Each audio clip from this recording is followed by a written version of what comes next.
Once I actually started speaking with native coaches, I realized that questions aren't always about words. No, it's about the rhythm, the tone, and obviously the context. And that changed everything for me.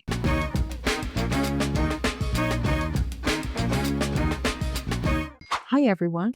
I am Allison here with Spanish 55, and I am here to get you to feel more comfortable with the way Spanish is actually spoken. This video is part of our new series called Real Life Spanish with Spanish 55. So, what I want you to do right now is to hit that subscribe button to follow along. You are going to enjoy these videos. Today, we are going to go over how real people ask and how they go about answering questions as well. This is totally different from the textbook style that I know you are used to. Let's get started over here.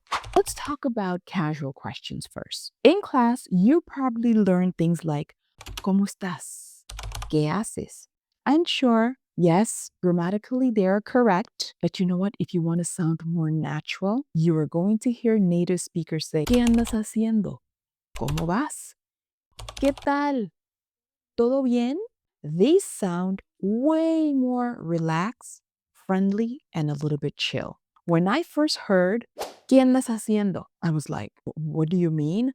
What am I walking around doing? But you know what? It's really just a chill way to ask, what are you up to? I started picking up these expressions once I stopped relying on books and started talking to actual native speakers.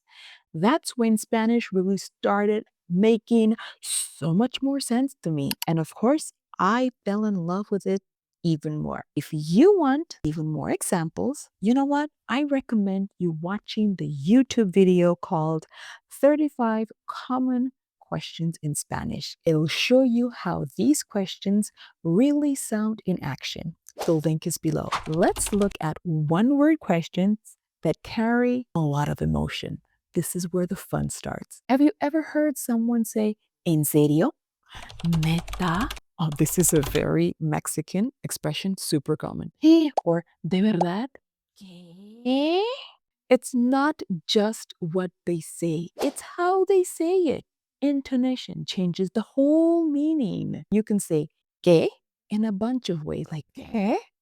¿Qué? ¿Qué? Confused, surprised, annoyed, all in different tones. This part took me a while to get used to, but once I started listening closely and practicing with my coach here at Spanish 55, guess what? I got the hang of it. Questions aren't just about grammar, they're about the vibe as well. You need to head over to Spanish 55 to book a class ASAP. It helped me, and I know it's going to help you as well. Another thing that caught me off guard, tag questions. Things like, ¿verdad? ¿No? Okay. These are used when somebody wants confirmation, or sometimes they just want to tease you in a friendly way. Don't take this too seriously. Like, ¿te gusta el chocolate? ¿Verdad? You do like chocolate, right?